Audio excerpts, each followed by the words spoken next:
Optar por governo digital implica em transpor para o ambiente telemático a operação do conjunto de influências, interações e condições que vão se estabelecer entre a administração pública e a cidadania.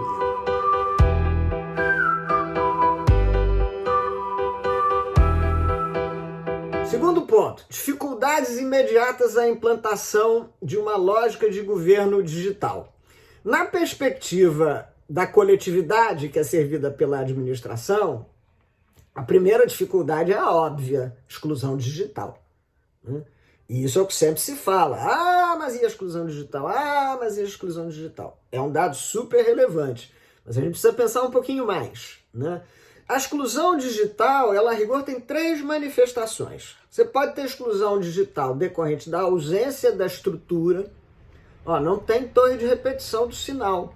Outro dia eu estava me preparando para essa intervenção, assisti um vídeo sobre exclusão digital. Tinha um pai, acho que do Ohio, né, com seu filho dentro do carro, rodando pelo território para achar um sinal de internet, porque estávamos no período de pandemia e o menino precisava ter acesso ao material escolar. Então, estamos falando dos Estados Unidos, hein, amigos? Não estou falando da África subsaariana, não, nem da Índia. Estados Unidos. Neste mesmo vídeo se dizia que estimava-se 40 milhões de americanos sob esta condição de excluído digital. Então, a primeira manifestação é a ausência da estrutura física. A segunda manifestação é a ausência de acessibilidade no sentido de capacidade de pagar.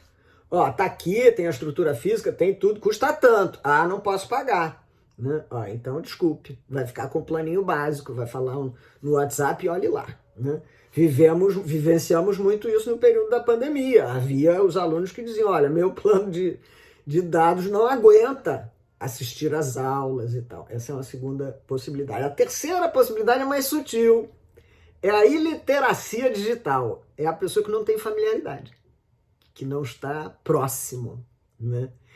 E a iliteracia digital é muito complicada, inclusive, de combater.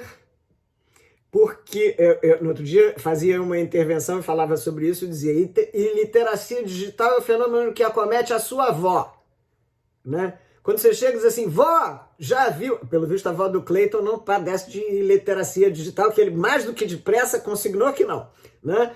Mas quando você chega assim, vó, olha, tem na internet, tem no YouTube, tem uns vídeos disso assim, do crochê que você gosta de fazer. Minha filha, não, esse negócio de internet não é para mim, né? Isso é iliteracia digital. E ela tem uma dificuldade que é a seguinte, ela decorre de uma resistência cultural, muitas vezes, né? E por vezes ela não é sequer revelada, porque o iliterato digital às vezes tem vergonha, né? Aí você chega e diz assim, olha, isso você consegue facilmente na SSRN. Aí a pessoa faz cara de paisagem para você. Ela não tem a menor ideia do que você está falando, né? E jamais vai dizer, né? Não conheço a ferramenta, não sei utilizar. Né? Então, a exclusão digital ela é mais do que simplesmente não tenho o acesso. E aí há 2 problemas, duas respostas que estão se apresentando em relação à exclusão digital, que eu acho que podem ser falácias, podem ser mais representações pacificadoras do que soluções verdadeiras, né? A primeira é apregoar a fundamentalidade de um direito à inclusão digital. A gente tem muito conforto de dizer, tudo é direito fundamental. Eu me lembro de um autor português que dizia, se tudo é fundamental, nada é fundamental. Né? Então temos que ter cuidado com isso. Né? Por que eu acho que essa é uma alternativa menos recomendável? Né? Primeiro, porque se dar o signo de fundamentalidade assegurasse, nós vivíamos no paraíso. Né? Então isso pode ser uma coisa ilusória. Né? E segundo, porque, como eu disse, parte do problema é cultural. E não se resolve pela proclamação de que ele seja direito fundamental. E há um outro desdobramento que a gente precisa pensar que não é irrelevante, amigos. Não, a inclusão digital é um direito fundamental, precisa montar a infraestrutura, precisa oferecer a rede de dados, precisa oferecer o equipamento. Ok. Isso pode significar transferir o ônus de prover isso tudo para o Estado e tornar ele um sócio financiador da Amazon, da Fortnite, do Facebook, do Instagram, do TikTok e de todas as outras corporações que estão gostosamente instaladas no universo digital. Então a gente vai prover para promover a inclusão digital? Ótimo! Agora, não teremos e nem deveríamos ter controle nenhum se o cidadão vai estar usando aquela estrutura que se lhe proveu, aquele equipamento que se lhe proveu, para acompanhar a audiência pública sobre o plano diretor ou para olhar a última bobagem no TikTok. Não teremos controle nenhum sobre isso. Então essa é alguma coisa que a gente precisa pensar, porque esse discurso pode colar com força, menos preocupado em atender o excluído digital e mais preocupado em incorporar ao universo digital a massa de possíveis consumidores. Bom, segundo desafio aí da gente ingressar efetivamente nesse universo da administração, do governo digital. E aí já dialogo em um ou outro ponto com a lei mesmo, especificamente. Vejam que a lei do governo digital, a lei 14.129, ela começa estabelecendo, dizendo de que trata, né? E diz lá, esta lei dispõe sobre princípios, regras e instrumentos para o aumento da eficiência da administração pública, especialmente por meio da desburocratização, da inovação, da transformação digital e da participação do cidadão. Então a gente vê que se pretende superar pela lei algumas das características são características muito arraigadas, né, e muito relacionadas ao modelo burocrático de administração, que é o que temos e que praticamos há muito tempo, né? Então, olha, vamos substituir o modelo burocrático de administração por um modelo baseado na desburocratização e na inovação. Isso será problemático, porque são coisas que conflitam entre si, né? Penso que a lei vai bem, eu acho que ela faz muito bem nisto, eu acho que a gente precisa se emancipar da ideia de que o único mecanismo possível de controle da administração é preservar o modelo burocrático. Mas isso pode gerar arestas com outras manifestações típicas do modelo burocrático, especialmente com o controle. O controle é muito afeito ao modelo burocrático, é pouco permeável à inovação, então nós possivelmente teremos ainda dificuldades, né, em recepcionar estes vetores, né? Ainda na própria Lei 14.129, o artigo 3º, lá no inciso 11, aponta como princípio do governo digital a eliminação de formalidades e de exigências cujo custo econômico ou social seja superior ao risco envolvido. Também acho que é um preceito virtuoso, mas que também aí terá dificuldades, né? Porque ele pressupõe uma capacidade da administração de empreender a esta análise, né? Verificar qual é o custo econômico e social da formalidade, da ausência da formalidade, formar o juízo de comparação e dizer, aqui a formalidade subsiste, aqui a formalidade não subsiste, né? Então, precisamos nos instrumentar para fazer esse cálculo, isso em si já é um desafio. E o segundo ponto é que a gente fica sob o risco de termos dois governos, o governo digital e o governo analógico, né? É uma atualização da administração paralela do Gordilho, né? E aí a gente pode ainda reproduzir ou reforçar, ao invés de superar, uma condição contra a qual nos advertia o estimadíssimo professor Carlos Ari Sanfeld. Carlos Ari usou uma expressão num determinado texto que eu gostei muito.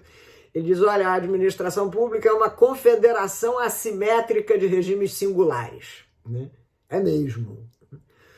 E se você tiver uma implantação equívoca ou seletiva, pior ainda, de governo digital, essa confederação assimétrica de regimes singulares vai subsistir. Outro vetor de dificuldade para a implantação do governo digital é o eventual predomínio de uma visão de controle fiscal, né? Porque transitar para o governo digital custa muito dinheiro. Muito dinheiro, né? E transitar para o governo digital, diferentemente de outras iniciativas, não é um investimento que se exaura. Vou gastar 10 milhões em instalar essa solução hiper bacana e nunca mais vou gastar. Lê do engano, né? Porque a solução precisa ser atualizada, aprimorada, né? O uso da solução sugere outras aplicações dela mesma, então você podia ainda aprimorar. Então, o gasto no governo digital é um gasto que tende a ser, se não crescente, pelo menos permanente, né? Há outros gastos envolvidos no próprio processo de implantação, um processo sofridíssimo, né? Eu experimentei a implantação, por exemplo, de governo, um braço de governo digital na digitalização dos processos na Procuradoria-Geral do município. Foi um momento sofrido na vida daquela instituição, né? E com muito gasto, porque para que o processo eletrônico funcionasse, nós precisávamos trazer tudo que estava no físico para o digital. Então, o predomínio da visão de controle fiscal pode funcionar aí e aí a solução ser parcial. E aí é o pior dos mundos, porque você teria descontinuidade. Você implanta o sistema, né, a plataforma, os mecanismos, mas depois você não pode fazer atualização ou não pode fazer pequenas correções. E ainda no campo do problema do predomínio de uma visão de controle fiscal está o seguinte: nós temos instrumentos muito precários para a projeção de benefícios imateriais do trânsito para o governo digital. Quanto vale a satisfação do cidadão de ter o seu pedido atendido em 24 horas? Não sei. Como é que eu vou medir isto, quantificar isto, né? Para saber quanto é que isto vale, né? E vejam que, em se tratando da administração, é muito provável, curiosamente, quem defende o governo digital defende a partir da economia de insumo, né? Vai gastar menos papel, vai ter menos gente, vai ter não sei o quê. Mas meu feeling, aí por feeling, hein, amigos, é que o grande benefício do governo digital esteja no domínio do imaterial mesmo. Olha, fiz o contato com a secretária, em vez de ficar 3 horas no 1746 tentando falar com a prefeitura, eu fiz o contato na plataforma tal, imediatamente tinha uma pessoa para me dizer onde é que eu ia, qual é o posto que está vacinando a 3ª dose da Covid para o idoso, Então, assim, este benefício imaterial é um benefício muito importante em se cuidando de administração e tem que ser considerado, né? Um último problema para a implantação de governo digital, no verdadeiro sentido da palavra, é o seguinte: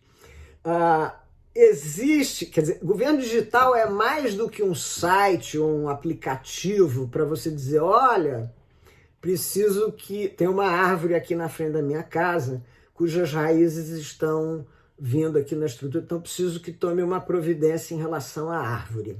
Aqui na minha cidade a gente não pode nem podar a árvore sem autorização da Parques e Jardins. Na verdade, não é nem autorização, é a Parques e Jardins que corta, né?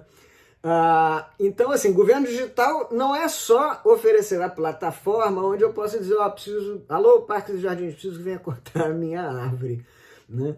O governo digital tem que ser capaz de gerar o benefício pretendido pelo cidadão. Então, há uma ponte que precisa ser construída entre o input digital do interessado, especialmente no campo de execução de serviço, né? Entre o input digital e o output que a administração tem que oferecer, que é a atividade material acontecer, né?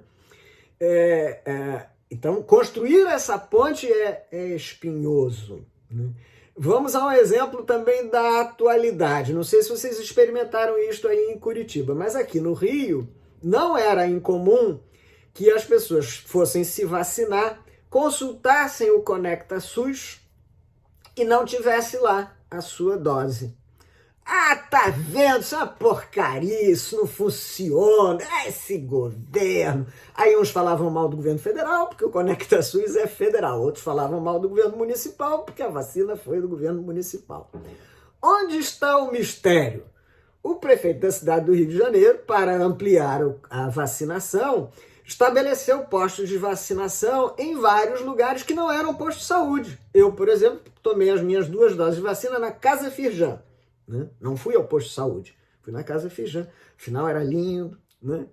Não só celebrava que estava tomando a vacina, como ainda entrava naquele lugar bonito e tal. Era uma festa, né? Bom, a Casa Firjan não tem os terminais da Secretaria Municipal de Saúde, óbvio, né? Então, os profissionais de saúde que lá estavam aplicando a vacina anotavam aquilo no papel, analogicão mesmo, né? E havia um gap entre aquilo sair do papel e chegar no Conecta SUS, né? Então, vejam, é preciso construir a ponte para isso, né? No momento foi a opção certa, vamos embora, vamos vacinar o povo, espera um pouquinho, você não vai viajar amanhã, né? Mas, enfim, este gap, ele existirá sempre. Ele existirá sempre. E se a gente não superar isto, o resultado é o descrédito do governo digital, como rolou o descrédito aqui do Conecta SUS. Tá vendo? Isso é uma porcaria. Vamos fazer passaporte de vacina e a minha vacina não aparece aí, né? Então, isso é um problema. Viu o vídeo? Gostou do comentário? Quer saber mais? Então subscreve o canal. Vai lá, tem um retângulozinho escrito subscribe. Aí você clica e depois toca o sininho, que aí toda vez que entrar material novo você vai receber uma notificação. E assim a gente continua trocando ideias. Vai lá, subscreve.